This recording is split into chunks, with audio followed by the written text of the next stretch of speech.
ওগো ইমানদারেরা, আমি কি তোমাদের এমন একটা ব্যবসার সন্ধান দিয়ে দেব যেই ব্যবসা করলে তোমরা কঠিন জাহান্নামের আযাব থেকে বেঁচে যাবে। আল্লাহ আমাদের কাছে জানতে চেয়েছেন যে এমন একটা ব্যবসা ধরাই দিই যেই ব্যবসা করলে জান্নাতে যাবা। এই ব্যবসার দরকার আমাদের আছে না নাই? বলেন আছে না নাই?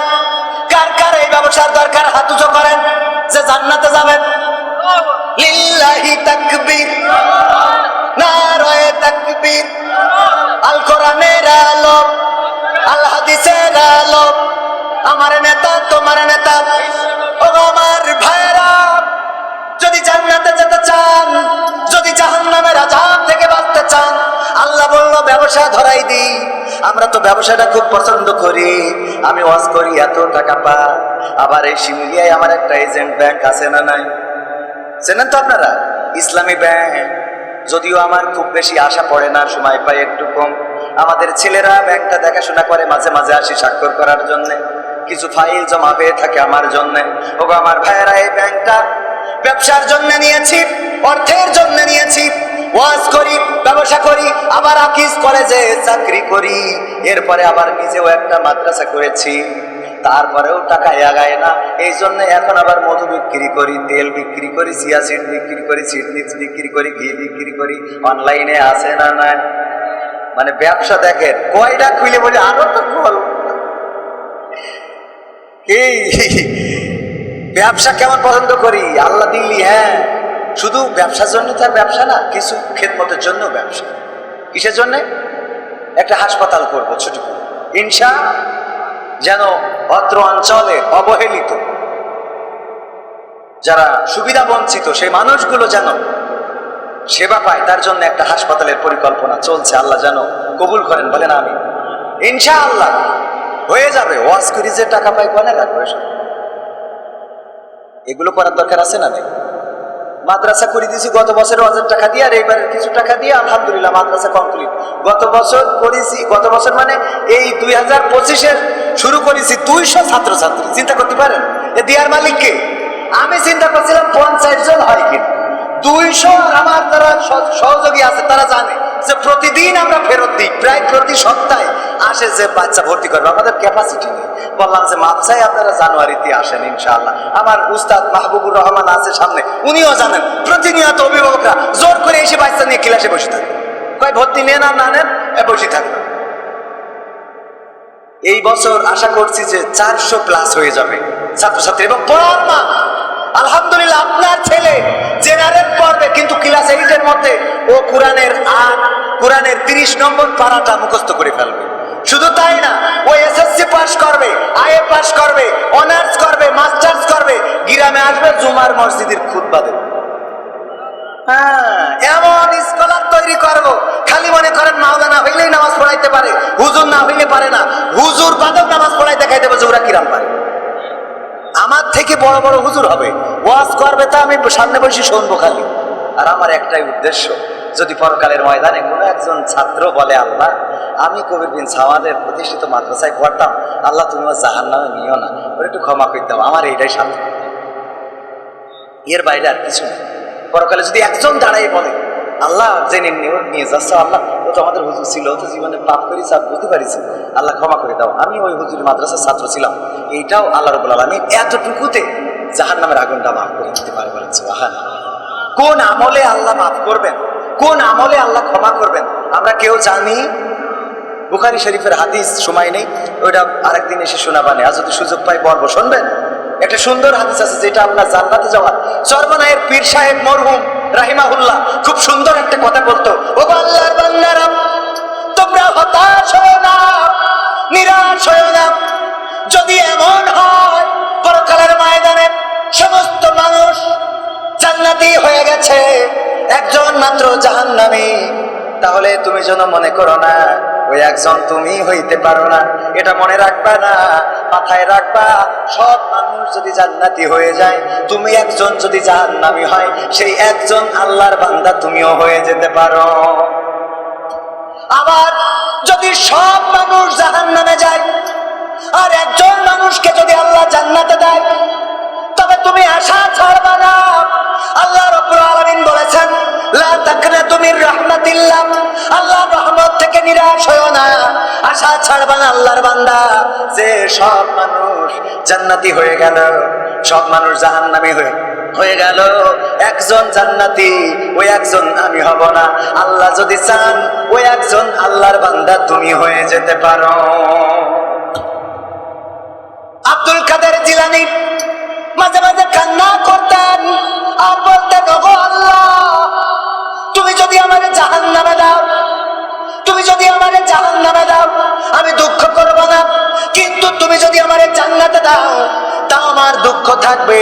এই কারণে তুমি যদি আমার জান্নাতে দাও আর যদি কোনোদিন আমার খবর না নাও, কোনোদিন আমারে যদি একটু নাম ধরে না ডাকো, আব্দুল কাদের জিলানী কেমন আছো, কেমন লাগে তোমার, জান্নাত কেমন হলো, যদি আমার খোঁজ না নাও তাইলে আমি জান্নাতে থেকেও কষ্ট পাবো। আর যদি তুমি আমারে জাহান্নামে দিয়ে বলো, ওগো আব্দুল কাদের জিলানী জাহান্নামে তোমার কেমন লাগে, তুমি এই খবরটা নিলে আল্লাহ আমি ওই জাহান্নামটাই বেছে নেব। বলেন আল্লাহু আকবার। আল্লাহর সন্তুষ্ট অর্জন করার দরকার আছে না নাই?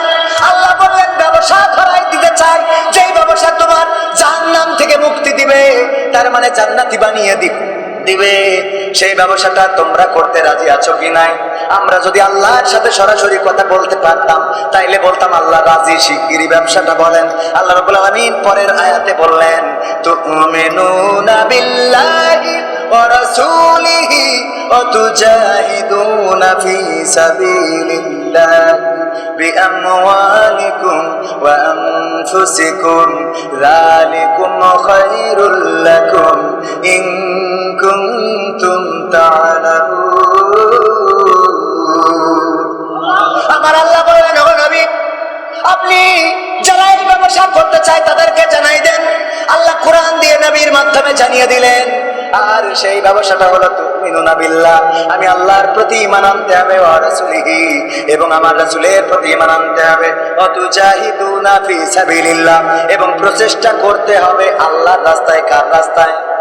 জিহাদ মানে লড়াই করা, মারামারি করা, ফাটাফাটি করা, কাটাকাটি করা, এটাই সীমাবদ্ধ নয়।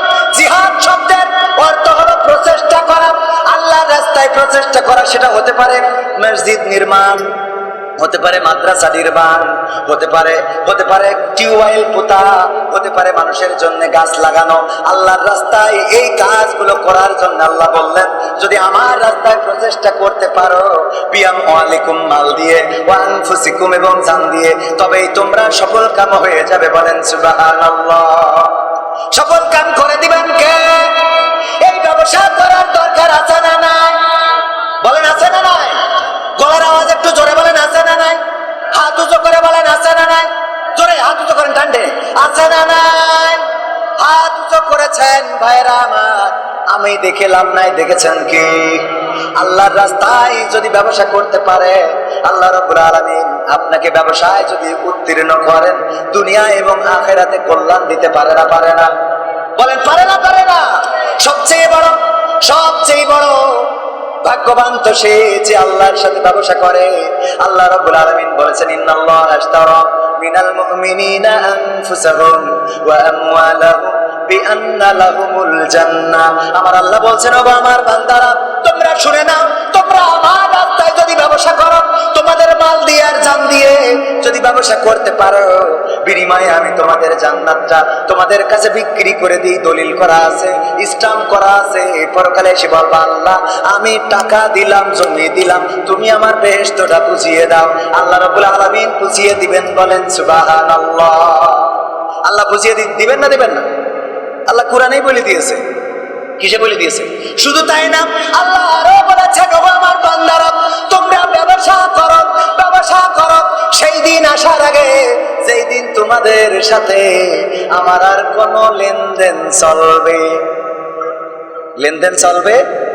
বুড়ো হয়ে গেছেন, এখন আর মাথায় কাজ করে না, এখন দাঁত পড়ে গেছে, ভালো খাতিও পারেন না। ওই সময় মনে হইল আল্লাহর রাস্তায় দান করবেন, বললেন যে ওই পুকুর মাঠের 1 বিঘে জমি মসজিদের নামে দিয়ে দেবো। ছেলে বলছে, এত সোজা পাওনি, এই 1 বিঘে জমি দিতে গেলি ছেলের বাধা আছে না নাই? আমি একটা মাদ্রাসার খবর জানি, যেই মাদ্রাসার জমি তার বাবা দিয়ে গিয়েছেন, বাবা দান করেছে, বাবা মারা গিয়েছে, ছেলেরা বলতেছে এত দামি জমি বাবা মাদ্রাসার জন্য দিয়েছে, এখন উদ্ধারের জন্য আমরা চেষ্টা করতেছি। উদ্ধারের জন্য কি কাছে বুঝে দেখেন, দিয়ে গেছে তাই উদ্ধারের জন্য চেষ্টা করছে। আর যদি না দিয়েছে তোরে, তাইলে ওই সন্তান কোনোদিন মাদ্রাসায় কি 2 টাকা দিত? বাড়াই বলছি না, নাম বললে আবার পরে আমার ধরে ফেলবেন, এই জন্য বললাম না। ও আমার ভাইরা, এই জন্য ব্যবসা করতে হবে সেই দিন আসার আগে, যেই দিন আমাদের সাথে আল্লাহর লেনদেন করবে। বলেন করবে? আল্লাহ লেনদেন করবে না। মারা যাওয়ার সময় যদি বলেন আল্লাহ একটু সুযোগ দাও, একটু সুযোগ দাও, আমি কিছু দান করতে চাই, তোমার পথে কিছু দিয়ে যেতে চাই, ওই দিন আল্লাহ বলবে তোর দিয়ার জন্য 60 বছর হায়াত দিলাম, এত আজমপুরি ওয়াজ হইলো, কবির বিন সামাদ গলা ফাটাইলো, তাও যখন তোর পকেটের টাকা বের হয়নি, এখন আজরাইল পাঠাচ্ছি, আর কোনো কথা কইস না, চুপচাপ মন, কথা কয় না। ওই দিন আর কাজে আসবে না, ওই দিন আপনার সাথে আল্লাহ ব্যবসা করবে না। সুতরাং ব্যবসা করতে হবে সেই দিন আসার আগে। আমরা রাজি আছি না? না, সেই দিন কবে আসবে বলেন তো? হ্যাঁ, এখনই আসতে পারে, তাহলে তাড়াতাড়ি